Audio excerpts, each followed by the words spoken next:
एक लड़का जिसके पास सिटी में रहने के लिए घर नहीं होता, ये अमीर लड़कियों के साथ अफेयर करता है और उनके ही घर में रहता है। अब आगे क्या होगा ये हम आज की हमारी मूवी स्प्रेड 2009 की एक रोमांटिक हॉलीवुड मूवी में देखेंगे।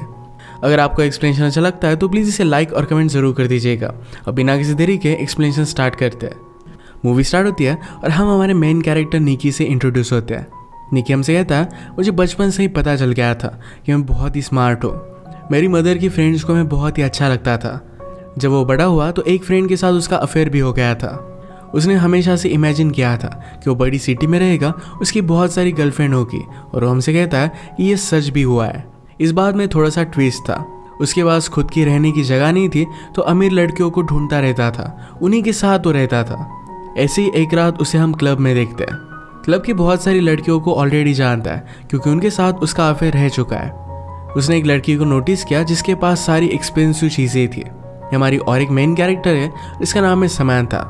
समंथा को पार्टी से ज़्यादा देख उसके पीछे पीछे चलने लगता है।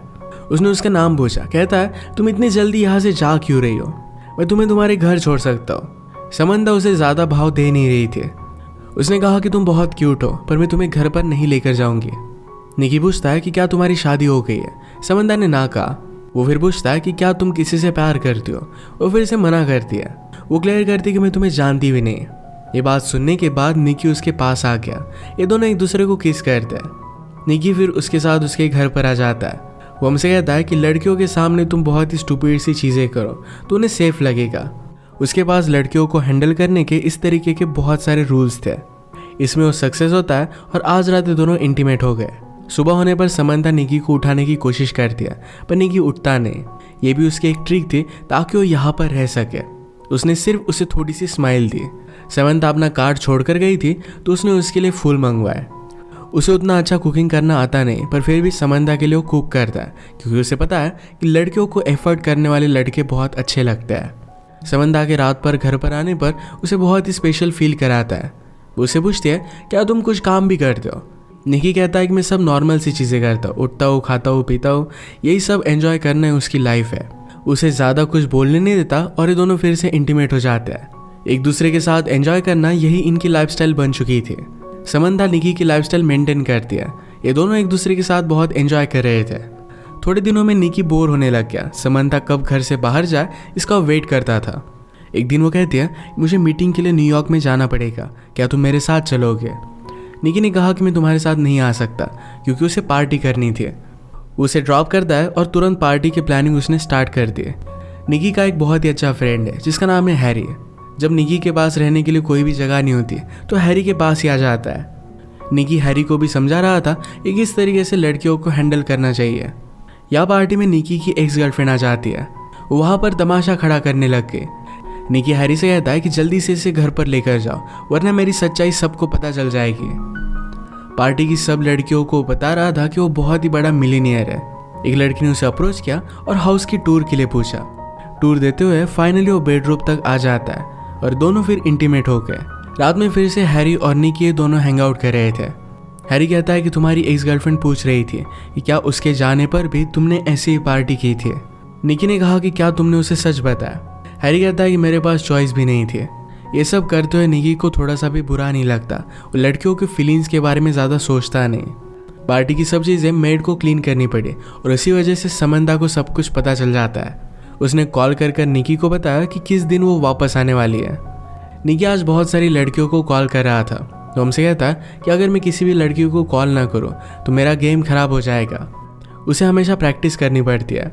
ऐसे ही अपने एक पुरानी फ्रेंड को घर पर बुला लेता है। फ्रेंड पूछती है कि तुम अब किसको फंसा रहे हो। ये दोनों एक दूसरे को बहुत टाइम से जानते थे। वो निकी को पूरी तरह पहचानती थी। उसने कहा कि तुम अगर ऐसे ही करते रहे तो 10 साल में तुम्हारा हाल बहुत ही बुरा होगा। ये सब करने से तुम्हें कोई भी खुशी नहीं मिलती। हम दोनों के बीच में जो भी था ये बहुत ही अच्छा था। उसे निकी के लिए फीलिंग्स थे। उससे कमिटमेंट चाहती थी पर निकी इस बात को थोड़ा सा भी सीरियसली लेता नहीं। ये दोनों फिर इंटीमेट हो गए। वो उससे पूछती है कि क्या हम हमारी रिलेशनशिप को और एक चांस दे सकते हैं। निकी उसे कोई भी जवाब नहीं देता। उस लड़की ने आज रियलाइज़ किया था कि निकी एक्चुअल में उसके लिए कोई भी केयर नहीं करता। समंथा निकी को रंगे हाथ पकड़ने के लिए एक दिन जल्दी आ जाती है। निकी किसी और लड़की के साथ था और उसे इसके लिए वो सॉरी कहता है। उस पर बहुत गुस्सा हो गई थी। निकी कहता है कि मैंने तुम पर चीट नहीं किया है। हम दोनों के बीच में जो भी है हमने इसे कोई भी लेबल नहीं दिया है। इन्हें पता था कि एक दूसरे से प्यार नहीं करते। झगड़े में डिसाइड करते हैं कि फ्रेंड्स विद बेनिफिट्स रहेंगे। फिर से दोनों अपना अफेयर कंटिन्यू करते हैं। एक दिन एक कैफ़े में निकी को एक लड़की पसंद आई जिसका नाम था हैदर। उससे वो बात करने की कोशिश करता है पर हैदर उसके हाथ में नहीं आती। उसने उसे अलग अलग डेट्स के लिए पूछा पर हर बार उसे मना कर देती है। निकी ने जाते जाते अपना नंबर बिल पर लिखा।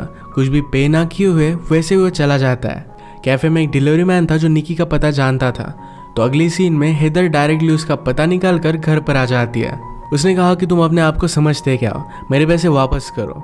गुस्से में पैसे लेकर वो चली जाती है। नेक्स्ट सीन में समंथा ने निकी के पास आने की कोशिश की पर उसे ज़्यादा रिस्पॉन्स नहीं देता। अगले दिन निकी अपने फ्रेंड को हैदर के कैफ़े में लेकर आया ताकि उसे हेल्प कर सके। निकी ऐसा दिखाने की कोशिश कर रहा था कि वो बहुत इंपॉर्टेंट है। उसे बहुत सारे मीटिंग से कॉल आते हैं। उसका फेक कॉल भी बजने लग जाता है। बाहर रॉन्ग पार्किंग में उसे पार्किंग टिकट मिल रहा था। उसके पास ज़्यादा पैसे नहीं थे तो लेडी ऑफिसर से वो फ्लर्ट करने लगता है। हैदर ये देखकर बहुत हंसी। समंथा नोटिस करती कि निकी का उस पर ज़्यादा ध्यान नहीं है। अगले दिन निकी अपने फ्रेंड हैरी के साथ था। हैरी का रूम स्मेल करता है तो इस बात का निकी ने मजाक उड़ाया। इस बात पर वो गुस्सा होकर निकी को बाहर निकाल देता है। एक दिन हैदर ही निकी को कॉल कर दिया। आज रात उसके साथ डेट पर जाना चाहती थी। वो डेट पर ज़रा लेट आए। जब ये दोनों बात कर रहे थे तो अचानक से उसे किसी का कॉल आ जाता है। कॉल पर उसने अदर पर्सन को मंकी कहा। इस कॉल के तुरंत बाद वो यहाँ से जाने लग गए।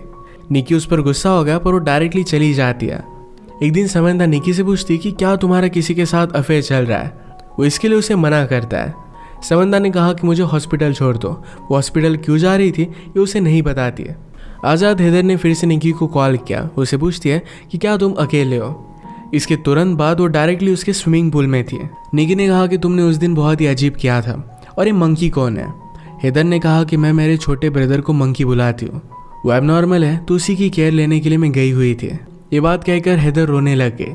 निकी को उसके लिए बुरा लगता है। इसके बाद ये दोनों इंटीमेट हो जाते हैं। एक दूसरे के बारे में बहुत सारी चीज़ें जान लेते हैं।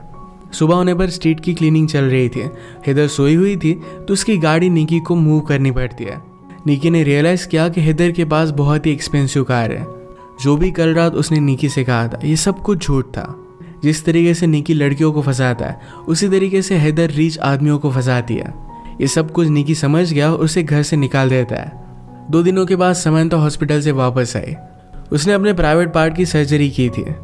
उसे रेस्ट की ज़रूरत थी तो रात में निकी क्लब पे चला गया। रात भर वो किसी और लड़की के साथ था तो इस वजह से समंथा बहुत ही ज़्यादा गुस्सा हो जाती है। निकी भी उससे बहुत ही परेशान हो गया था। वो कहता है अब हम दोनों एक साथ नहीं रह सकते। समंथा का गुस्सा शांत होने के बाद निकी ने कहा तुम्हें भी और कोई मिल जाएगा। उसे पूछती कि अब तुम कहाँ जाओगे। निकी को कुछ भी पता नहीं था। उसे तुरंत एक लड़की का कॉल आ जाता है तो समंथा इस पर गुस्सा हो गई। निकी का फ़ोन लेकर वो पानी में डाल देती है। अब वो किसी के पास भी नहीं जा सकता। उसे स्ट्रीट पर ही रहना पड़ता है। रात में वो फिर से अपनी ओल्ड फ्रेंड के पास आता है। अब वो उससे कहने लग गया था कि तुम मुझे बहुत ही अच्छी लगती हो। इस बात पर वो थोड़ा सा भी बिलीव नहीं करती है। उसने कहा कि तुम अगर एक्चुअली मेरे बारे में केयर करते तो मेरी लाइफ में चल क्या रहा है इसके बारे में पूछते। वैसे भी वो किसी और के साथ अब रिलेशनशिप में थी तो निकी के साथ नहीं रह सकती। निकी फिर अपने फ्रेंड हैरी से मिलने के लिए क्लब में आया। हैरी अपने और एक दूसरे फ्रेंड के साथ था। क्लब में काम करने वाली लड़कियों के साथ वो फ्रेंड बहुत ही बदतमीजी से पेश आता है। इस बात से निकी का उससे झगड़ा हो गया और वो बाहर आ गया। हैरी ने कहा कि तुम कर क्या रहे हो।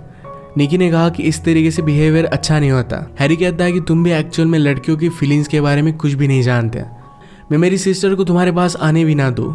निकी उसकी सिस्टर को लेकर एक गंदी बात करता है। इस वजह से हैरी और निकी में भी फाइट हो गई। अब वो उसके साथ भी नहीं रह सकता।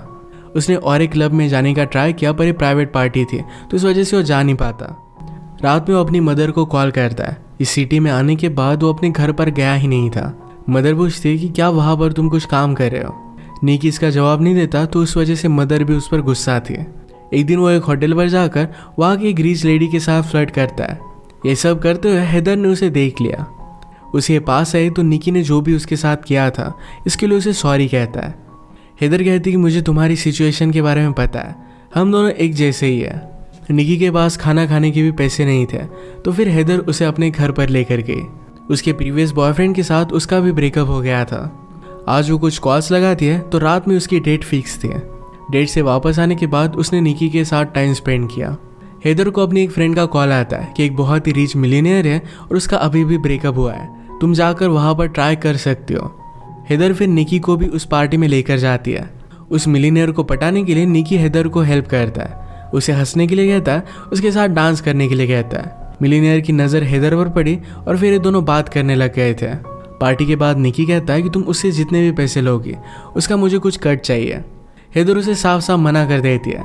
रात में उसने काउच पर सोने के लिए कहा। थोड़ी देर में निकी उसके पास आ गया। वो कहता है कि हम दोनों एडल्ट्स हैं, एक दूसरे पर कंट्रोल तो कर ही सकते हैं। स्लोली उसके पास आ जाता है और फ्लर्ट करने लग गया। इसके बाद दोनों इंटीमेट हो गए। एक दूसरे के साथ जब भी होते हैं तो बहुत ही ऑनेस्ट होते हैं। एक रात डिनर करते वक्त निकी को एक लड़की ने पहचान लिया, उसके साथ बहुत ही बुरा बर्ताव कर दिया। ये बात हेदर को उतनी अच्छी नहीं लगी। वो निकी के सारे हालात समझ लेती है। ये दोनों फिर एक दूसरे के साथ बहुत सारा टाइम स्पेंड करने लग गए थे। हेदर का किसी और आदमी के साथ बाहर जाना निकी को अच्छा नहीं लगता। एक दिन हेदर को अपने एक बॉयफ्रेंड से इन्वॉल्व मिला जिसमें उसे शादी के लिए पूछा गया था। इसके बारे में वो निकी से कहती है, उसने कहा कि मैंने अभी अभी उससे ब्रेकअप किया है। निकी इस बात से सरप्राइज था क्योंकि इस बॉयफ्रेंड के बारे में उसे कुछ भी पता नहीं था। वो कहती कि वो बहुत ही ज़्यादा अमीर है। निकी पूछता है, तुमने फिर उसके ब्रेकअप क्यों किया? समंता ने कहा, क्योंकि मैं तुमसे बहुत ही प्यार करती हूँ। अब इस सिचुएशन में क्या किया जाए? इसका निकी के पास कोई भी प्लान नहीं था, तो यहाँ से वो चला जाता है। घर आने के बाद उसे पता चला कि समंता न्यूयॉर्क जा रही है। उसे रोकने की कोशिश करता है पर वो जा चुकी थी। अगले दिन ग्रोसरी लेते हुए उसे अपनी एक फ्रेंड मिली जो बहुत ही ड्रंक थी। उसे इस हालत में ड्राइव करने नहीं दे सकता था, तो उसे घर छोड़ने के लिए आ जाता है। इसी मोमेंट पर उसे समंता का कॉल आया। वो कहता है कि प्लीज़ घर पर वापस आ जाओ, मैं कुछ जॉब्स वगैरह कर लूँगा और हम कुछ ना कुछ तो फिगर आउट कर ही लेंगे। समंता ने उस लड़की की आवाज़ फ़ोन पर सुनी और वो गुस्से में फ़ोन रख दे दिया। निकी को कुछ भी समझ में नहीं आ रहा था कि अब उसे करना क्या चाहिए। उसने हेदर की रूममेट से बात की। उसे एडवाइस करती है कि अब तुम्हें कमिटमेंट दिखानी चाहिए, तुम उसके लिए रिंग वगैरह लेकर जाओ, शादी के लिए उसे प्रपोज करो। निकी को भी आइडिया बहुत ही अच्छा लगता है।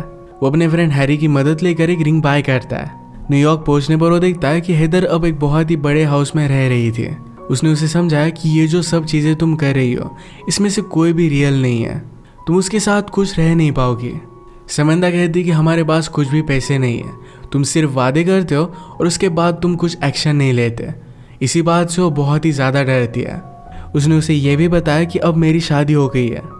निकी कहता है कि तुम उससे डिवोर्स ले सकती हो।